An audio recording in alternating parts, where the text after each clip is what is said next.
الصلاة خير من النوم.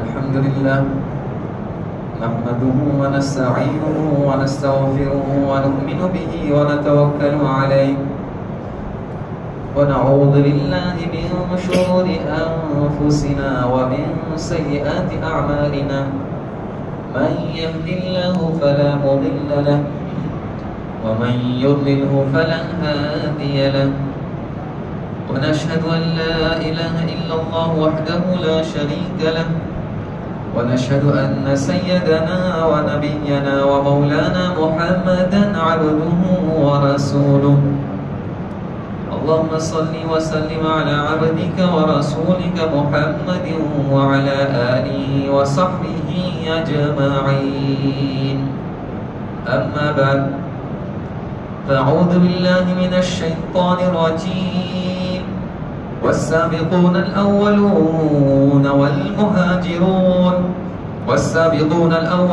من المهاجرين والأنصار والذين اتبعوهم بإحسان رضي الله عنهم ورضوا عنه وأعد لهم جنات تجري تحتها الأنهار خالدين فيها أبدا ذلك الفوز العظيم ومن حولكم من الأعراب منافقون ومن أهل المدينة مرضوا على النفاق لا تعلمهم نحن نعلمهم سنعذبهم مرتين ثم يردون إلى عذاب عظيم وآخرون اعترفوا بذنوبهم خلطوا عملا صالحا وآخر سيئا عسى الله أن يتوب عليهم إن الله غفور رحيم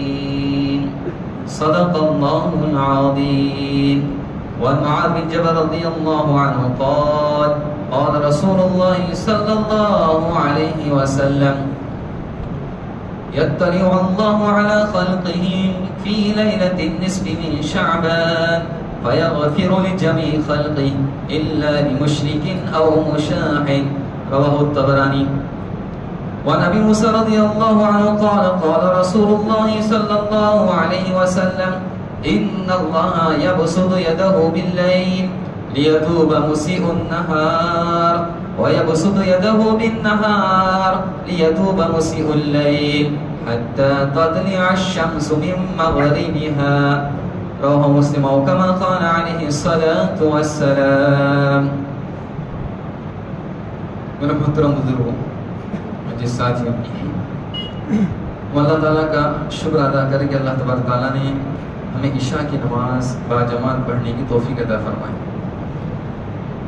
چنانچہ ابو داؤد کی روایت میں ہے اللہ کے رسول نے فرمایا جو شخص عشاء کی نماز باجماعت پڑھ لیتا ہے اس کو آدھی رات کا ثواب ملتا ہے اور جو فجر کی نماز بھی جماعت کے ساتھ پڑھ لیتا ہے تو اللہ تعالیٰ اس کو پوری رات کا ثواب عطا فرماتے ہیں.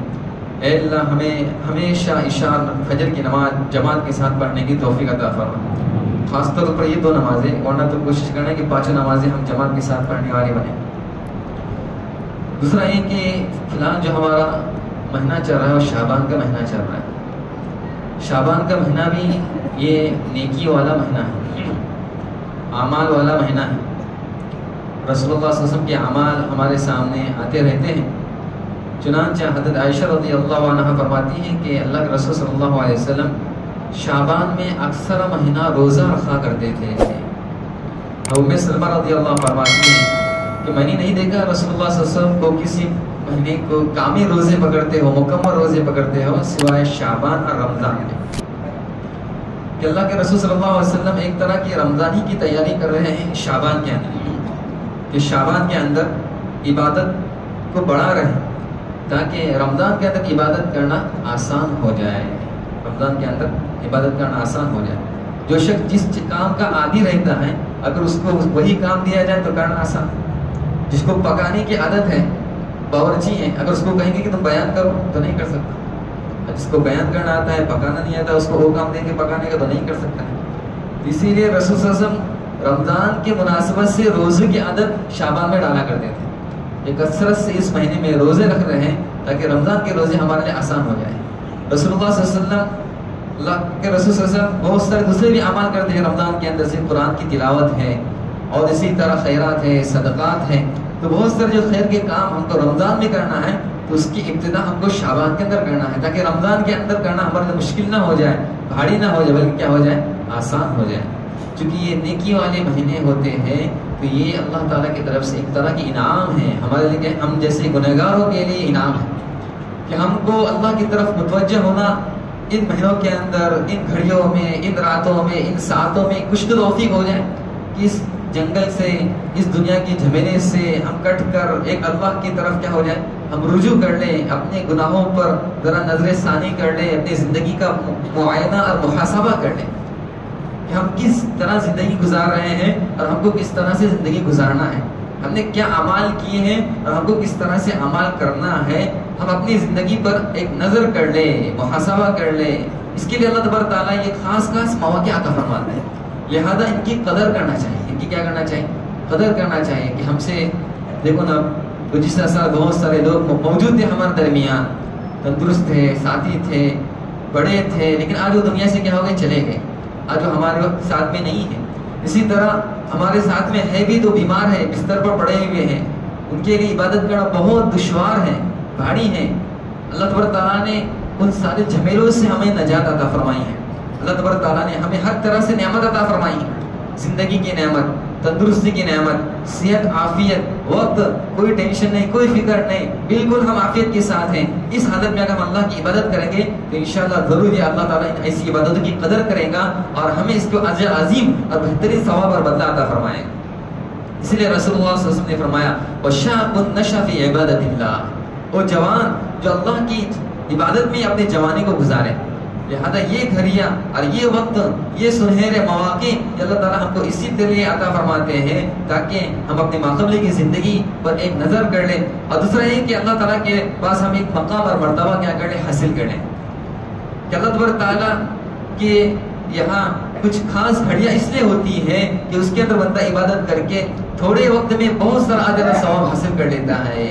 جیسے لیلۃ القدر میں اللہ تبارک تعالیٰ نے ہم کو ایک رات کا کتنا ثواب دیا, 1000 مہینے سے بھی افضل عطا فرمایا کہ ہم کو اتنی عمر نہیں دی گئی ہے لیکن اس کے باوجود ایسے اعمال اور ایسے وقت اور ایسے گھڑیاں دی گئی ہیں تاکہ ان گھڑیوں میں اعمال کر کے ہم ان لوگوں کے برابر ہو جائے جو بنی اسرائیل کے اندر عبادت کرنے والے تھے, 500 سال 1000 سال بڑے بڑی عبادت کرنے والے تھے, ان کا ہم مقابلہ کر سکیں. اس لیے اللہ تعالیٰ ہم کو مواقع عطا فرماتے ہیں. لہذا یہ مواقع ہم کو غفلت سے نہیں گزارنا ہے بلکہ عبادات میں گزارنا ہے. ہم نے ان راتوں کو میں نے گویا کہ گزارنے کا مطلب یہ سمجھا ہے کہ بس یہ وقت کیا ہو جائے, گزر جائے. وقت گزارنا مقصود نہیں ہے بلکہ وقت اعمال کے اندر لگانا مقصود ہے. خرافات, بدعات, ٹہلنا, گھومنا, پھرنا, اس میں وقت نہیں ہم کو ضائع کرنا ہے بلکہ ہم کو جو پورا وقت لگانا ہے وہ عبادت میں لگانا ہے. عبادت میں سب سے بڑی عبادت جو ہے وہ نماز ہے. کون سی نماز ہے؟ عبادت میں سب سے بڑی جو عبادت ہو سکتی ہے وہ کیا ہے, نماز ہے. تو ہم کو پوری رات نماز پڑھنا ہے, کوشش کرنا ہے کہ زیادہ سے زیادہ ہم کیا کریں, عبادت میں نماز پڑھیں. نماز میں افضل نماز کون سی ہے؟ فرض نماز سب سے افضل ہے. لہذا اگر ہمارے ذمے قضا نمازیں باقی, ہمارے ذمے قضا نمازیں باقی ہیں تو کوشش کرنا ہے کہ ہم کو قضا نمازیں ہی پھٹانا ہے. آج اچھا موقع ہے لیکن ہم 100 رکعت فجر پڑھ لے, 100 ظہر پڑھ لے, عصر, مغرب, عشاء, کافی نمازیں کا ہم کو موقع ہے کہ اس رات کے اندر نمازیں ہم کو پڑھنا ہے. لہذا کوشش کرنا ہے کہ دوسرے ہم کو نوافل نہ پڑھتے ہوئے, صلاۃ التسبیح نہ پڑھتے ہوئے, تہجد اور قیام اللیل نہ پڑھتے ہوئے ہم کو بس قضا نماز ہی پڑھنا ہے. قضا نمازیں پڑھنا ہے, قرآن کی تلاوت کرنا ہے, دعا کرنا ہے, جو کچھ کرنا ہے. تو ہم کو زیادہ سے زیادہ وقت قضا نمازوں میں لگانا ہے. جس کی قضا نمازیں نہیں ہیں وہ دوسری عبادت بھی کر لیں, نفلیں بھی پڑھ لیں.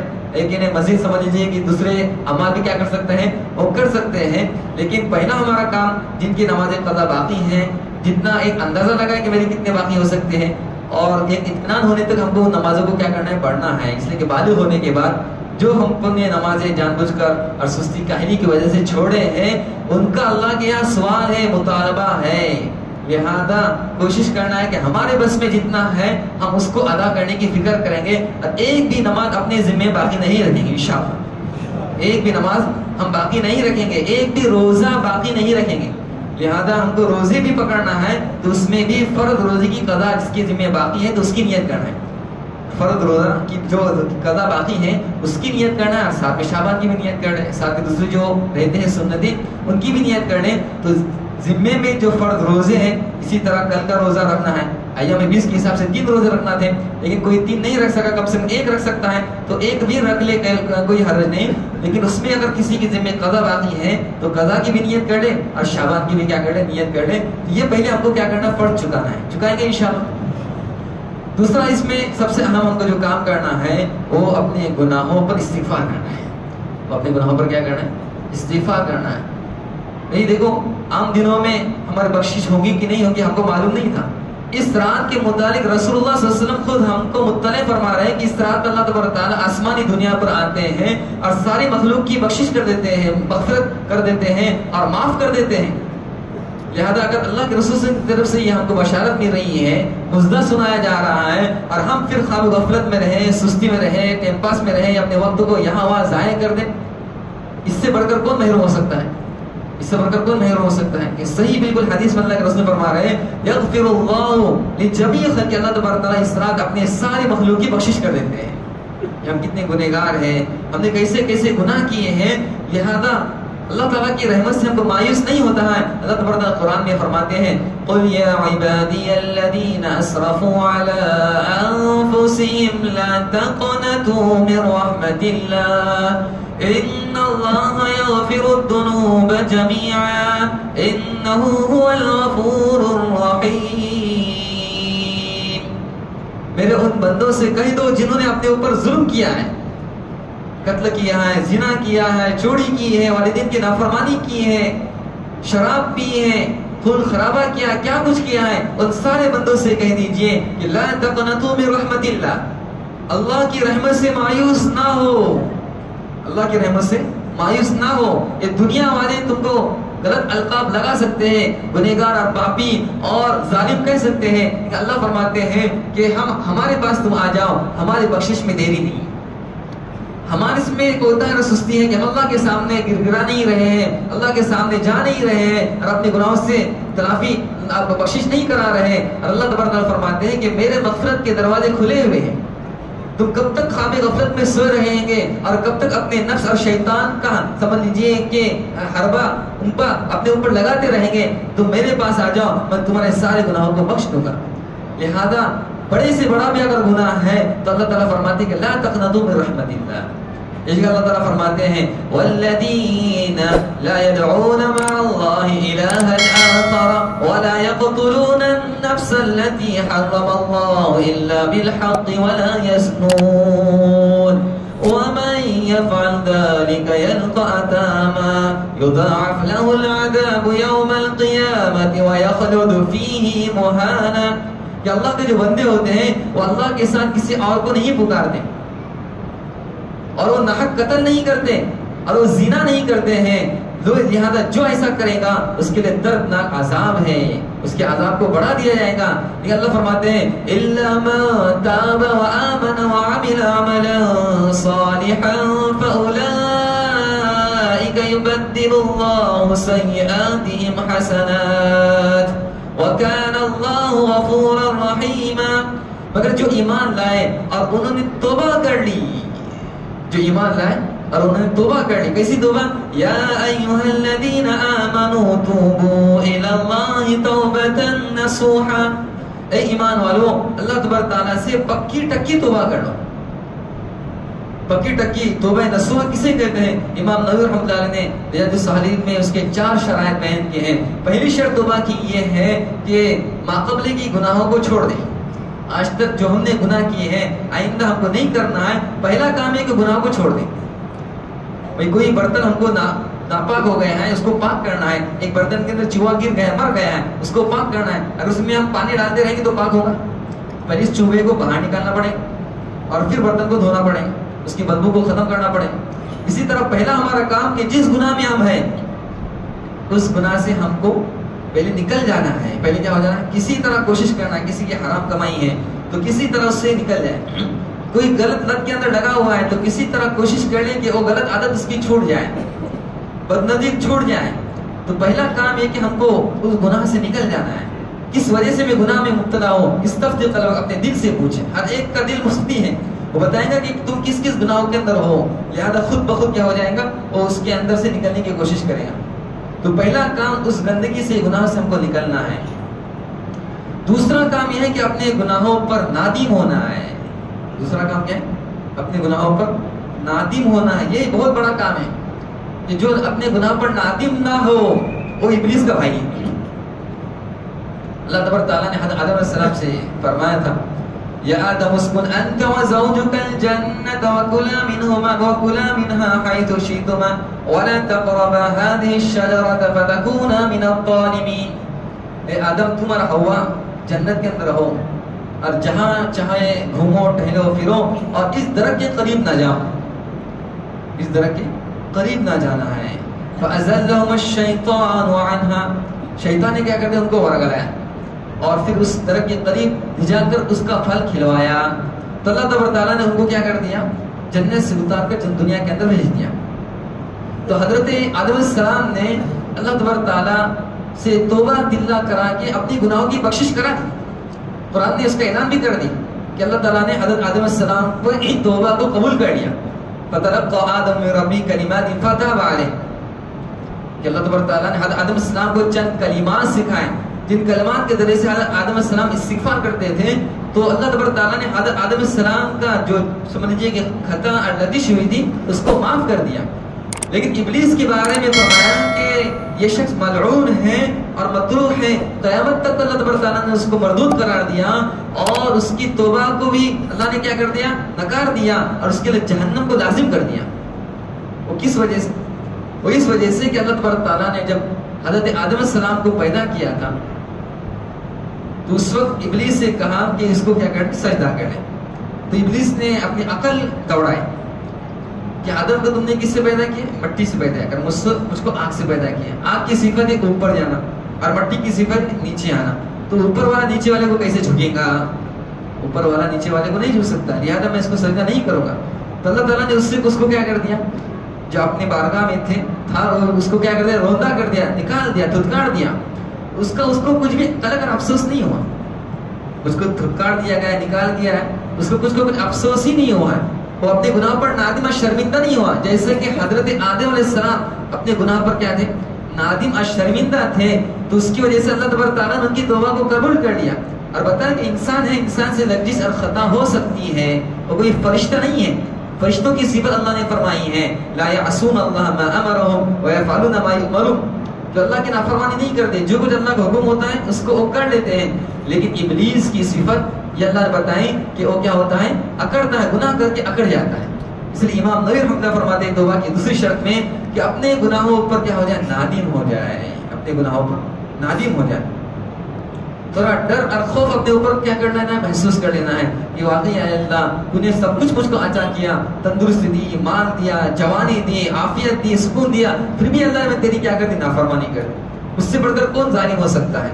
تو یہ افسوس ہونا چاہیے. حضرت ابو ہریرہ رضی اللہ عنہ کے بارے میں آتا ہے، ابو ہریرہ رضی اللہ عنہ ایک حدیث بیان کرنا چاہ رہے تھے جن کے ذریعے سے کل قیامت کے اللہ تبارک تعالیٰ سب سے پہلے جہنم کو دھوکائے گا، جہنم کو گرم کرے گا، تیز کرے گا. اور 3 افراد ہوں گے. وہ حدیث بیان کرنے جا رہے ہیں اور ان سے بیان نہیں کی جا رہی ہے اور بے ہوش ہو رہے ہیں. جب تیسری مرتبہ کے بعد جب ان کو کچھ ہوش آیا، افاقہ آیا، تو پھر انہوں نے اپنے شاگردوں سے اس حدیث کو بیان کیا کہ 3 لوگ کون ہوں گے، کہ ایک سخی ہوگا، ایک مجاہد ہوگا اور ایک قاری قرآن ہوگا. ان کو اللہ تعالیٰ اپنے پاس بلائے گا اور کہے گا کہ بتاؤ تو نے کیا کام کیے. تو سخی کہے گا کہ اللہ میں نے تیرے لیے کیا کر دیا، مال کو خرچ کیا. اللہ نے کہا کہ نہیں، تو جھوٹ کہا، لہذا اس فرشتے کو حکم ہوگا کہ اس کو جہنم میں لے کے چلے جاؤ. اسی طرح ایک مجاہد کو کہا جائے گا بتا تو نے کیا کیا، وہ کہے گا میں نے تیرے لیے جہاد کیا، یہاں تک کہ میں شہید ہو گیا. اللہ تعالیٰ کہیں گے کہ نہیں، تو جھوٹ کہہ رہا ہے، تو نے جہاد اس لیے کیا تیری بہادری اور تیری تعریف کی جائے کہ تو کتنا بہادر تھا، لہذا تو نے میرے لیے جہاد نہیں کیا ہے، لہذا اس کو بھی کیا کر دیا جائے گا، جہنم میں ڈال جائے گا. اور ایک قاری قرآن، اس سے کہا جائے گا بتا تو نے کیا کیا، وہ کہے گا میں نے تیرے لیے قرآن پڑھا.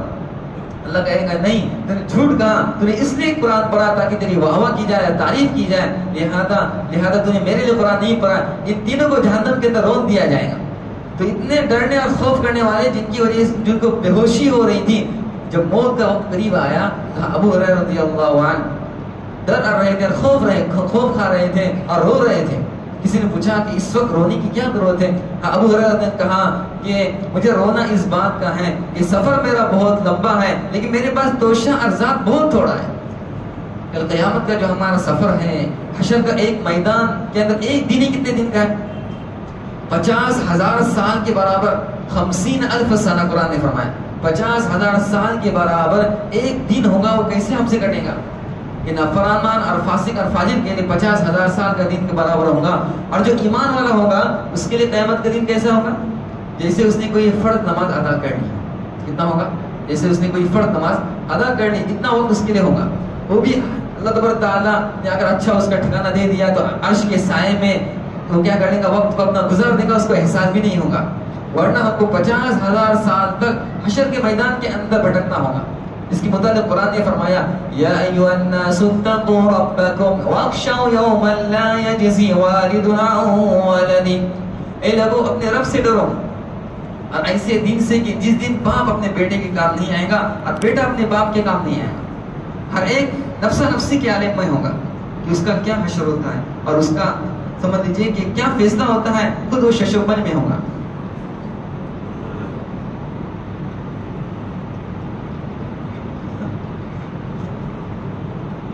اس جگہ اللہ تعالیٰ فرماتے ہیں یا ایھا الناس اتقوا ربکم ان زلزلۃ الساعۃ شیء عظیم، کہ اے بندو اللہ سے ڈرو کہ قیامت کو جو زلزلہ ہے بہت خطرناک ہے۔ یوم ترونها تذهل كل مرضعة عما ارضعت وتضع كل ذات حمل حملها وترى الناس سكارى وما هم بسكارى ولكن عذاب الله شديد۔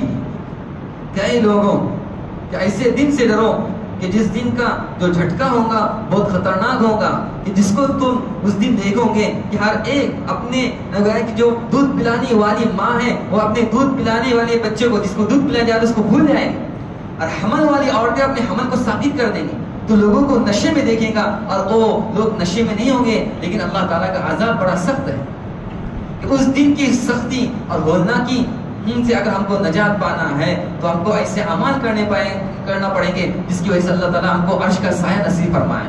اس لیے اللہ کے رسول نے اس میں 7 لوگوں میں ایک شخص کو گنایا وَالشَّابُ نَشَأَ فِي عِبَادَةِ اللَّهِ، کہ وہ جوان جس کی جوانی اللہ کی عبادت کے اندر کیا ہوتا ہے گزر جائے۔ یہاں پر حضرت ابو ہریرہ رضی اللہ عنہ رو رہے ہیں اور کہہ رہے ہیں کہ میرا قیامت کا سفر بہت لمبا ہے، حشر نشر قبر اور پلسرات اور میزان اور حساب کتاب، یہ سارے مراحل یقینی ہیں، پکے ڈکے ہیں، آنے ہیں، لیکن میں نے اس کے لیے توشہ کچھ بھی جمع نہیں کیا ہے۔ وہ کہ حضرت ابو ہریرہ رضی اللہ عنہ کہہ رہے ہیں حضرت عمر بن عبد العزیز رحمۃ اللہ علیہ پوری رات بھر رویا کرتے تھے، ان کی بیوی کو بھی رویا کراتے تھے اور یہی کہتے تھے قل انی اخاف، کہ میں اللہ سے ڈرتا ہوں کہ میرا کیا حشر ہوگا، کہ اللہ تعالیٰ کل قیامت کے دن اگر مجھ سے پوچھ کریں گے کہ ہم نے تم کو خلافت دی تھی، امارت دی تھی، اس میں تم نے کیا اس کا کردار ادا کیا، تو میں کیا اللہ کو جواب دوں گا۔ ان کی بیوی کا بیان ہے کہ میں نے نماز پڑھنے والے دوسرے لوگوں کو بہت دیکھا لیکن عمر بن عبد العزیز سے زیادہ بڑھ کر کسی کو اللہ سے ڈرنے والا نہیں دیکھا۔ میرے ساتھ سوئے ہوئے ہیں، اچانک ان کو کیا یاد آتی ہے اور اس کو چھوڑ کر وہ اللہ کے سامنے کیا ہوتے تھے، کھڑے ہوتے تھے اور اللہ کی عبادت میں لگے رہتے تھے۔ تو یہ ڈر اور یہ خوف ہمارے اندر پیدا ہو جائے، لہذا آج اس کا کیا موقع ہے کہ آج کی رات میں یہ ڈر والی کیفیت کچھ اپنے اندر پیدا کر کے اپنے سارے گناہوں کے اللہ سے کیا کرانا ہے، بخشش کرانا ہے۔ نسائی کی روایت میں اللہ کے رسول نے فرمایا کہ جس شخص کے آنکھوں سے آنسو بہہ جائے اور اللہ سے نادم اور شرمندہ ہو جائے اور اللہ سے اپنی توبہ کر لے تو وہ شخص جہنم میں داخل نہیں ہو سکتا یہاں تک کہ دودھ دوبارہ تھن کے اندر واپس چلا جائے۔ اللہ کے رسول صلی اللہ علیہ وسلم نے فرمایا کہ جو فاسق اور فاجر ہوتا ہے اور گناہ کو ایسا سمجھتا ہے جیسے کہ ناک پر ایک مکھی تھی اس کو اڑا دی، اور جو اللہ سے ڈرنے والا ہوتا ہے وہ گناہ کو ایسا سمجھتا ہے جیسے کہ پہاڑ اس پر کیا ہو رہا ہے، گر رہا ہے، پہاڑ گر رہا ہے۔ لہذا یہ ڈر اور خوف اپنے اندر آج بھی اور زندگی کے ہر مرحلے کے اندر پیدا کرنا ہے۔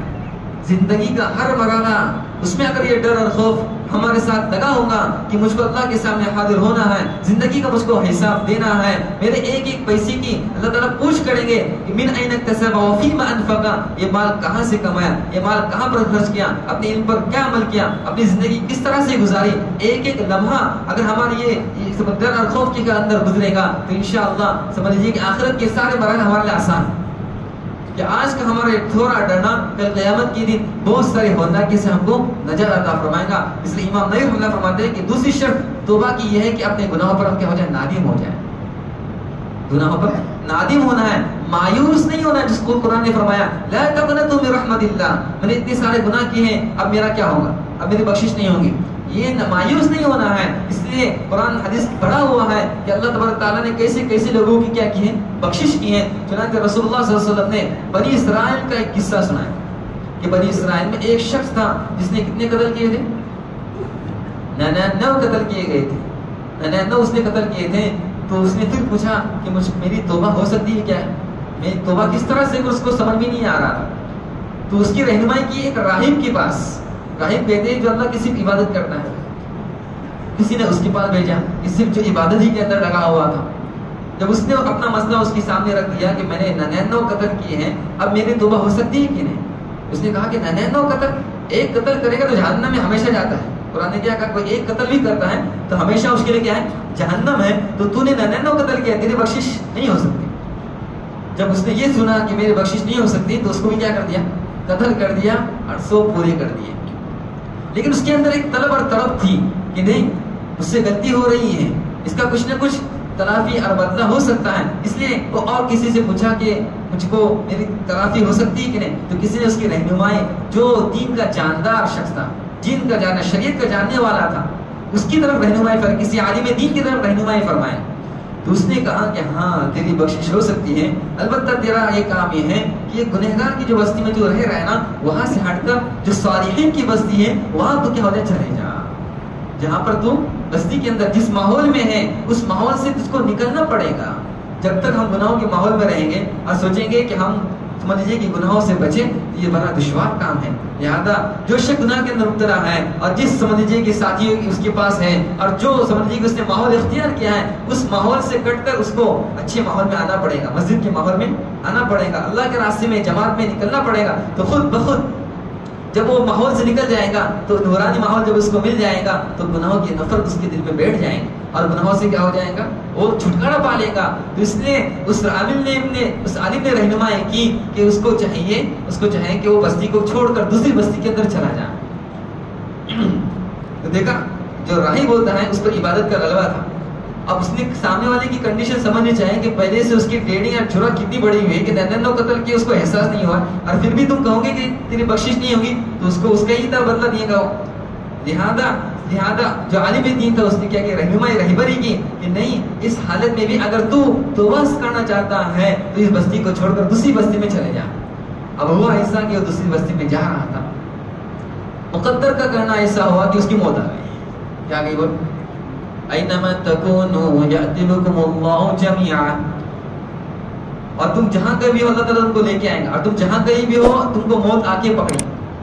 وَلَوْ كُنْتُمْ فِي بُيُوتِكُمْ، اگرچہ تم اپنے گھروں میں ہو یا ہے کہ قلعوں کے اندر بندے ہو، جہاں کر بھی ہو تو اللہ تعالیٰ کی طرف سے جو موت کا وقت متعین ہے وہ آ کر رہے گا. وَلِكُلِّ أُمَّةٍ أَجَلٌ فَإِذَا جَاءَ أَجَلُهُمْ لَا يَسْتَأْخِرُونَ سَاعَةً وَلَا يَسْتَقْدِمُونَ.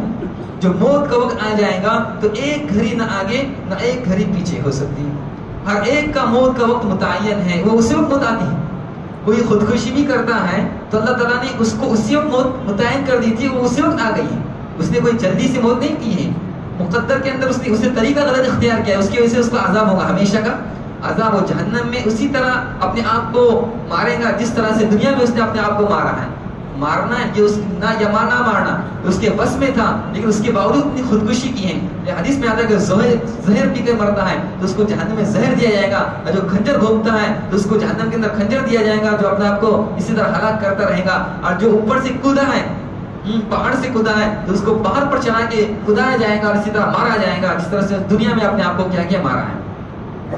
تو غرض یہ کہ انسان کی موت کیا ہی متعین ہے. موت سے تو کسی کو مفر نہیں ہے، اور موت کب آنے والی ہے یہ بھی ہم کو معلوم نہیں ہے کہ رات میں سونے والا پتہ نہیں کہ صبح میں اٹھتا ہے کہ نہیں اٹھتا ہے. اس لیے ہم دعا کیا پڑھتے ہیں؟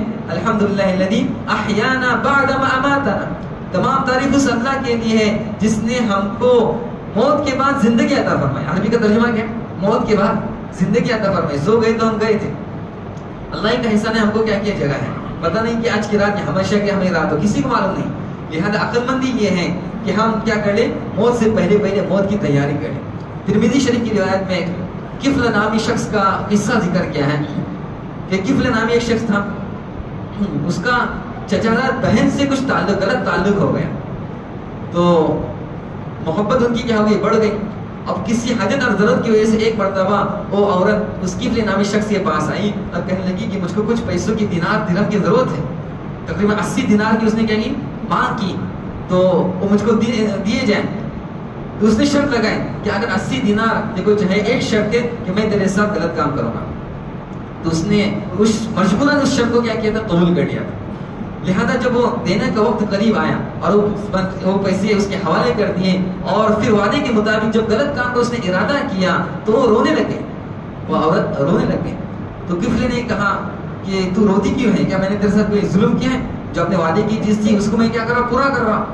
تو اس عورت نے کہا کہ اس خاتم کو، اس مہر کو حق کے بغیر مت کھول، اس خاتم کو حق کے بغیر مت توڑ، اس لیے کہ یہ کام میں نے کبھی غلط کیا نہیں، مجھ کو میری مجبوری اس کام تک پہنچائی ہے، لہذا اس کام کو اللہ کے لیے تو چھوڑ دے. کفل نے اس کو کیا کر دیا؟ چھوڑ دیا، اور اللہ کے لیے اس نے چھوڑ دیا اور اپنے گناہ سے کیا ہو گیا؟ باز آ گیا اور کہا کہ تو بھی چلے جا، ارے 80 دینار بھی ساتھ میں لے کے چلے جا. چنانچہ ترمذی کی روایت میں ہے کہ جب وہ عورت چلی گئی ہے تو صبح ہونے سے پہلے ہی اس کفل کا انتقال ہو گیا، اور صبح میں لکھ کر آ گیا کہ اللہ تبارک تعالیٰ نے کفل کی مغفرت کر دی. صبح میں کیا آ گیا؟ لکھ کر آ گیا کہ اللہ نے اس کفل کی کیا کر دی ہے؟ مغفرت کر دی ہے. لہذا توبہ میں ہم کو داخل نہیں کرنا چاہیے. یہ شیطان کا دھوکہ ہے. شیطان کیا کرتا ہے؟ دھوکہ میں ڈالتا ہے. چنانچہ اللہ تعالیٰ فرماتے ہیں کہ فَلَا تَغُرَّنَّكُمُ الْحَيَاةُ الدُّنْيَا وَلَا يَغُرَّنَّكُمْ بِاللَّهِ الْغَرُورُ. کہ دنیا کی زندگی تم کو دھوکے میں نہ ڈالے. یہاں کی رنگینیاں، یہاں کے مال، یہاں کے ڈیکوریشن اور یہاں کی چیزیں اور یہاں کے ساری چیزیں تم کو آخرت سے غافل نہ کر دے. بتاؤ قلیل، بہت تھوڑا یہاں کا سامان ہے، جلد چھوڑ کر جانے والے ہیں، کوئی چیز ساتھ میں آنے والی نہیں سوائے اعمال کے. اور فلا تغرنکم غرور یعنی دھوکے باز شیطان تم کو دھوکے میں نہ ڈالے. ان الشیطان لکم عدو فاتخذوه عدوا، کہ شیطان یہ تمہارا ڈاکو ہے، اس کو تم اپنا دشمن سمجھو. ان الشیطان لکم عدو، یہ تم کو دشمن جو ہوتا ہے کبھی اچھی رائے نہیں دیتا. اور دوسرا یہ کہ اس نے اللہ تعالیٰ سے وعدہ کیا ہے، ہم سے تم سے نہیں.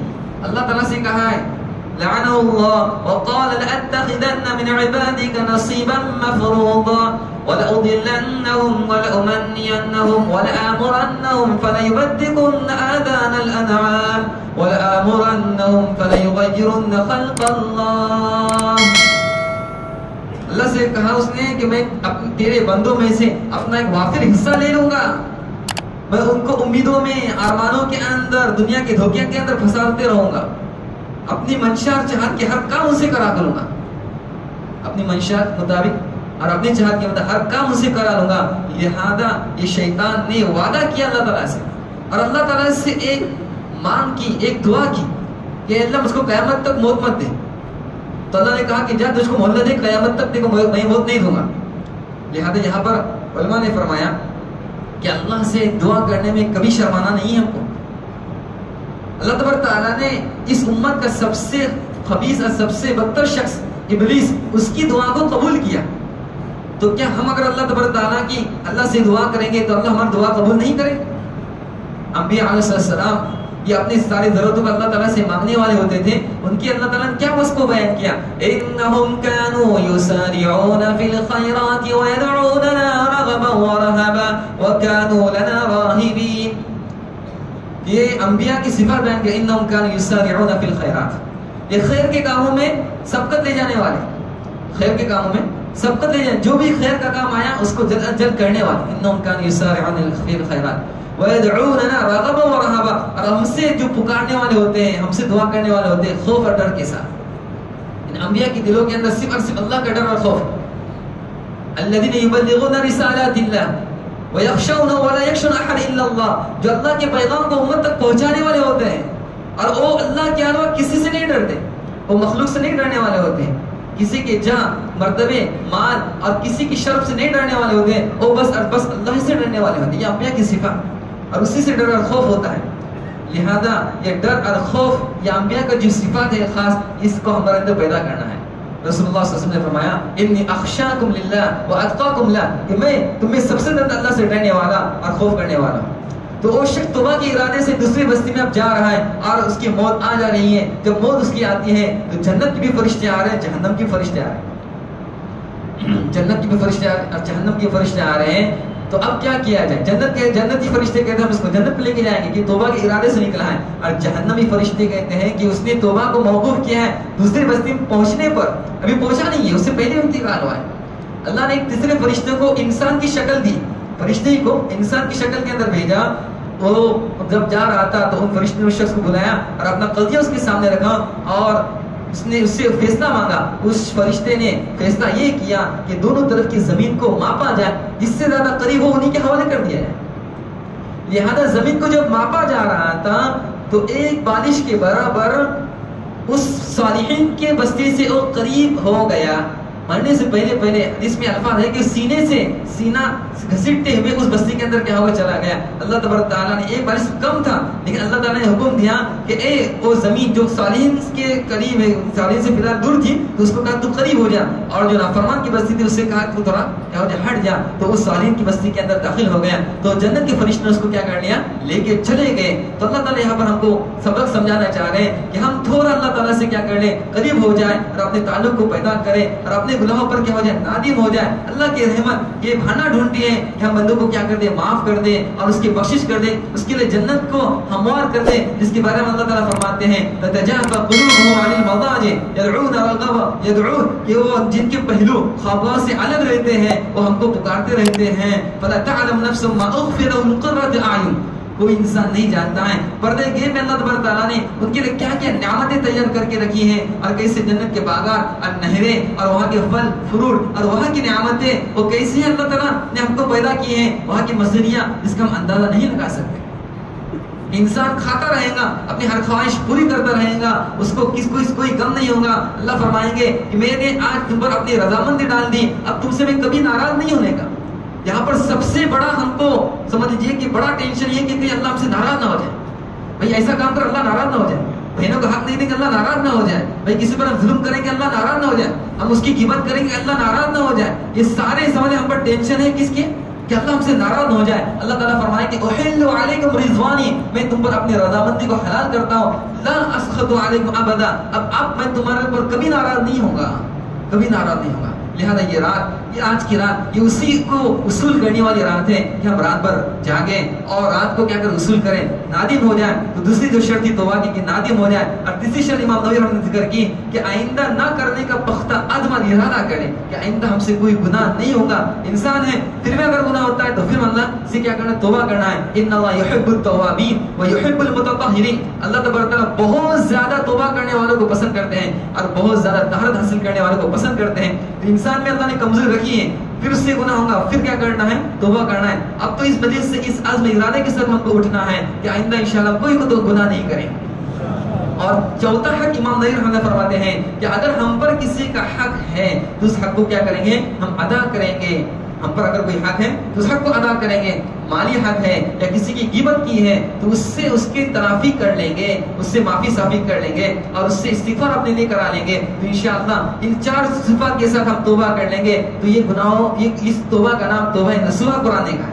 یا ایھا الذین آمنوا توبوا الی اللہ توبۃ نصوحا, یہ 4 صفات, یہ 4 شرائط جس میں پائے جاتے ہیں اس کے توبہ نصوح کہا جاتا ہے. تو گویا کہ اس سارے گناہوں سے پاک صاف ہو جائیں گے. پھر اللہ تعالیٰ کا وعدہ اللہ کے رسول فرما رہے ہیں اس رات میں اللہ تعالیٰ سارے لوگوں کو کیا کرتا ہے, بخشش کر دیتا ہے. الا لمشرک او مشاہد, 2 لوگوں کو مستثنا کیا جا رہا ہے. کتنے لوگوں کو؟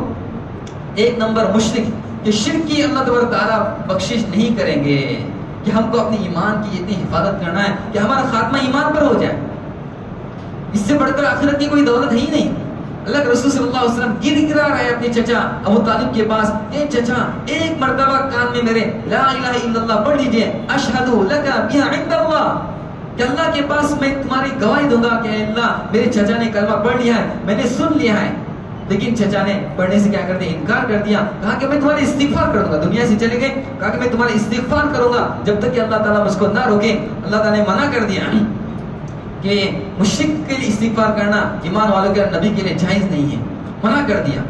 تو پھر حضرت عباس رضی اللہ عنہ نے اللہ کے رسول صلی اللہ علیہ وسلم سے پوچھا کہ اللہ کے رسول صلی اللہ علیہ وسلم آپ کی چچا نے آپ کی بڑی مدد کی ہے ہر موقع پر، تو آپ کا استغفار کرنا کیا فائدہ مند رہا اور آپ نے ان کو کیا فائدہ پہنچایا؟ اللہ کے رسول صلی اللہ علیہ وسلم نے فرمایا کہ میں نے ان کے جو استغفار کیا یہ میرے وجہ سے اللہ کے تعالیٰ نے ان کو جہنم کی بالکل اوپر لحظہ من النار بالکل اوپری حصے میں رکھا ہے، اگر میں نہ ہوتا تو جہنم کی بالکل اندر چلے جاتے اور آخری درجے میں رہتے ہیں، میری وجہ سے وہ جہنم کے بالکل آخری یعنی اوپری حصے کے اندر ہے۔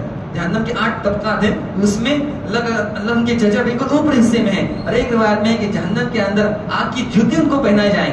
جہنم میں سب سے کم جو عذاب ہوگا یہ اس شخص کو ہوگا کہ جس کے پیر میں صرف جوتی آگ کی پہنائی جائیں گی اور اس کی وجہ سے اس کا سر ہے اور اس کا جو بھیجا ہے وہ کھولتا ہوگا، یہ سب سے کم عذاب ہوگا، اور وہ یہ سمجھے گا کہ مجھ کو جہنم میں سب سے زیادہ عذاب ہوا ہے۔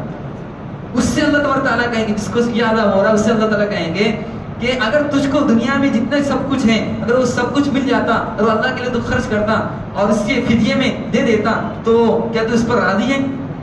تو وہ کہے گا کہ ہاں اے اللہ میں بالکل اس پر راضی ہوں کہ مجھ کو اگر پوری دنیا مل جاتی تو میں کیا کرتا، پوری دنیا فدیے میں دینے کے لیے لگا دیتا۔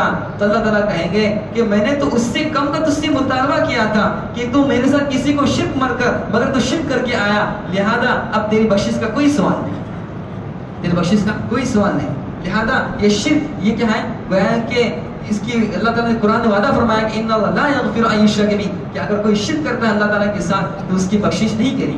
اور دوسری چیز فرمائیں کہ مشاہین جو کینہ رکھتا ہے، کپٹ رکھتا ہے، دل کے اندر خرابیاں رکھتا ہے، لہذا کوشش کرنا ہے کہ دلوں کو کیا کرنا، بالکل صاف رکھنا ہے، بالکل پرندے کی طرح بننا ہے، بچوں کی طرح بننا ہے کہ ابھی جھگڑا کریں گے اور ابھی فوراً کھیلنے کے اندر کیا ہو جائیں گے، شریک ہو جائیں گے، کل کیا ان کو احساس ہی نہیں ہوتا ہے۔ لہذا اس طرح اگر ہم دل کے ساتھ رہیں گے، کیا وہ فوراً رات میں سے سونے سے پہلے ہم کو معاف کر جائیں گے، تو ایسی صورت میں یہ شہنا، یہ بغض اور یہ کپٹ ہمارے دل میں باقی نہیں رہے گا، تو انشاءاللہ جہنم میں جانے سے جہنم میں یہ چیز ہم کو نہیں لے کے جائیں گی، بلکہ اللہ تبارک تعالیٰ ہم کو جنت کے اندر کیا کریں، داخل کریں۔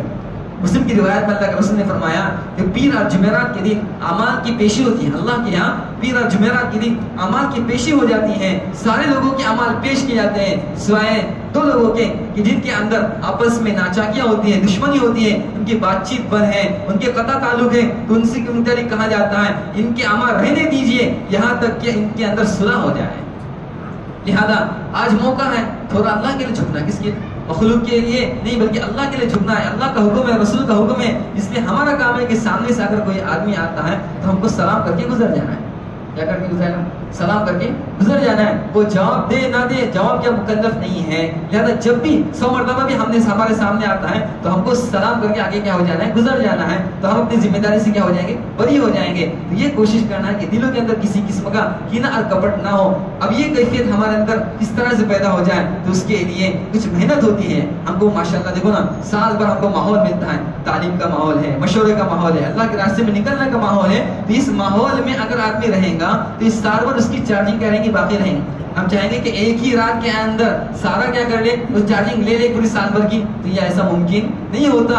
لہذا اس کے لیے پوری سال ہم کو کیا کرنا پڑے گی، محنت کریں گی پورے سال انشاءاللہ ہم اپنے حساب سے کچھ دعوت کے اعمال کے اندر جو بھی دین کے کام ہیں ان کے اندر لگے رہیں گے، تو انشاءاللہ اللہ تبارک تعالیٰ ہمارے گناہوں سے کیا فرمائیں گے، حفاظت فرمائیں گے۔ اور اللہ تبارک تعالیٰ یہ مواقع ہم کو اس لیے دے رہا ہے تاکہ ہم اپنے لیے اللہ تعالیٰ کے ایک مقام حاصل کر لیں، اللہ تبارک تعالیٰ کو راضی کروا لے، اللہ تعالیٰ سے خوش کرا لے، اور اللہ تعالیٰ کی محبت اپنے دل کے اندر کیا کر دیں، بسا لیں۔ سارے اعمال کر لیں گے انشاءاللہ۔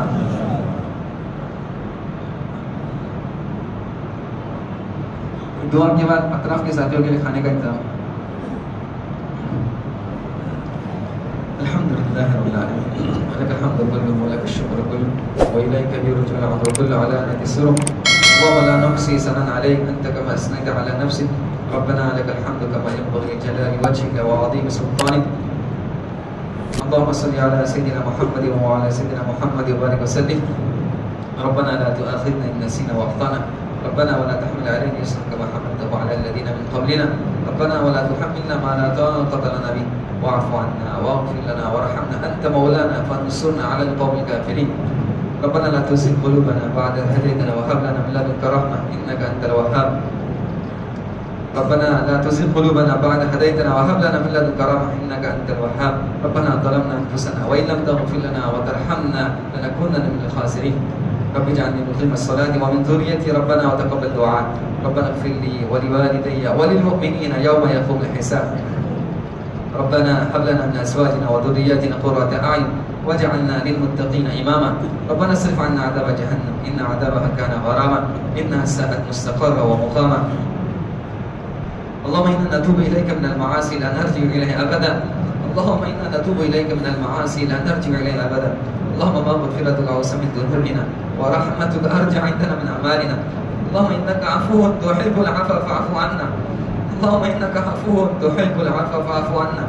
اللهم إنك عفو تحب العفو فاعف عنا. اللهم اكفنا بحلالك عن حرامك وأغننا بفضلك عمن سواك.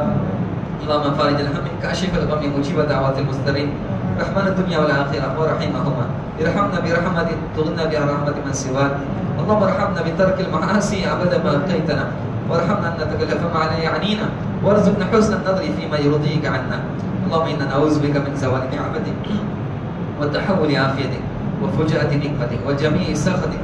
اللهم إنا نعوذ بك من جهد البلاء ودرك الشقاء وسوء القضاء وشماتة الأعداء.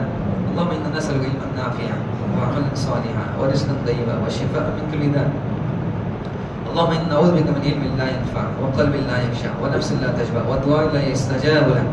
اللهم إنا نسألك من خشيتك ما تحول به بيننا وبين معاصيك ومن طاعتك ما تبلغ به علينا مصائب الدنيا ومتنا بأسمائنا وأبصارنا وقوتنا ما أحييتنا واجعله وارث منا واجعل ثأرنا على من ظلمنا وانصرنا على من عادانا ولا تجعل الدنيا أكبر همنا ولا مبلغ علمنا ولا تسلط علينا من لا يرحمنا.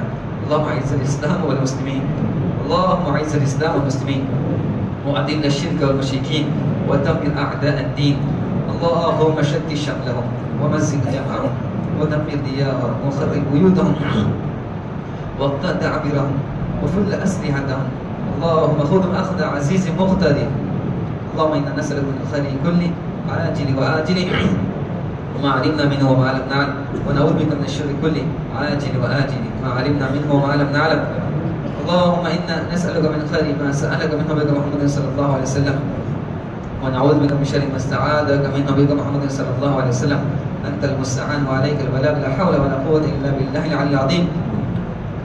لم تبقي منها معاف فرما حين وشك من إقرار كتاكار ودار سياكار إلا دین کے اجھانے میں رات کے آدم خوب گناہ کیے ہیں. اللہ سارے گناہ کو معاف فرما. اللہ اگلے پچھلے چھوٹے بڑے گناہ کو معاف فرما. اے اللہ جان بوجھ کر انجانے میں کیے گناہ کو معاف فرما. اللہ تو غفور رحیم ہے. اللہ تو نے کسی کسی کو معاف کیا ہے. اے اللہ تو ہمیں بھی معاف کرنے والا ہے. اے اللہ تیرے رحمت کے سامنے کچھ بھی حقیقت نہیں رکھتے. اے اللہ تو ہماری مغفرت فرما, والدین کی مغفرت فرما, رشتہ داروں کی مغفرت فرما, تمام مرحومین کی مغفرت فرما, جو دنیا سے رخصت ہوئے ان کی مغفرت فرما, ان کی قبروں کو نور سے بھر دے, جنت الفردوس کا اعلیٰ مقام نصیب فرما. اے اللہ تمام امت مسلمہ کی مغفرت فرما. اے اللہ تم سے راضیت خوش ہو جا, خود کو راضیت خوش کرنے والا عمل کرنے کی توفیق عطا فرما. اے اللہ تو ہم پر رحم فرما, کرم فرما. اے اللہ تیرے نبی کے وعدے کے مطابق اے اللہ ہم تمام کی بخشش فرما. اے اللہ ہم شرک سے سچی پکی توبہ کرتے ہیں. اے اللہ اے اللہ اے اللہ ہر قسم کے گناہوں سے توبہ کرتے ہیں. اے اللہ کوئی گناہ نہیں کریں گے ایسا, اس کا پورا عزم مصمم کرتے ہیں. اے اللہ تو ہی ہمارے استقامت عطا فرما. اے اللہ اپنی توبہ پر جمنے والا بنا. اے اللہ تیرے سامنے گرانے والا بنا. اے اللہ تیرے سامنے ہم جھکتے ہیں. اے اللہ تیرے ساتھ کسی اور کو شریک نہیں کرتے. اے اللہ تو ہی ہماری مغفرت فرما. اے اللہ بخشش فرما. اے اللہ تیرے نافرمانے کام انہیں سے حفاظت فرما. اے اللہ ہم سب کا ایمان پر خاتمہ عطا فرما, خاتمہ بالخیر عطا فرما. اے اللہ موت کا دن خوشی کا دن فرما. اے اللہ موت کا دن اے اللہ کلمہ جاری فرما. اے اللہ اپنے نمازوں پر جمنے والا بنا. زندگی میں ایک بھی نماز قضا نہ ہو ایسے شکل صورت بدا فرما. اے اللہ رمضان مبارک کی خیر برکت سے ہمیں مالا مالا فرما. اے اللہ رمضان تک ہمارے پہنچانے کے فیصلے فرما. اے اللہ تندرستی سے عافیت کے ساتھ پہنچانے والا بنا. اے اللہ رمضان کے روزے رکھنے کی ہمارا ہمت طاقت عطا فرما. اے اللہ وہاں اے اللہ تراویح پڑھنے کی توفیق عطا فرما.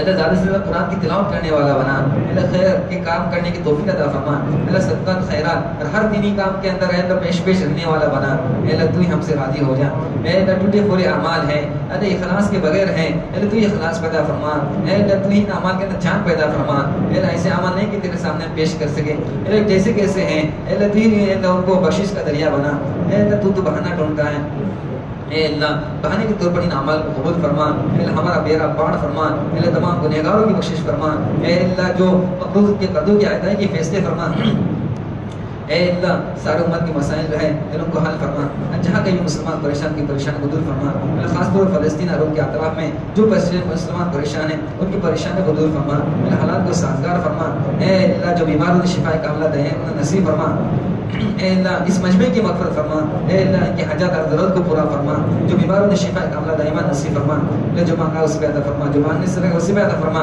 اے اللہ جو کچھ مانگا گیا ہے اللہ غیب سے اللہ سارے حاجات اور ضرورت کو پورا کرنے کے فیصلے فرما، اے اللہ حاضرین کی جو حاجات اور ضرورت ہے غیب سے پورا کرنے کے فیصلے فرما، اللهم صل علی سیدنا محمد و علی سیدنا محمد وسلم، سبحان ربک رب العزۃ عما یصفون وسلام علی المرسلین الحمد للہ رب العالمین. Subscribe now and press the bell icon. Never miss an update.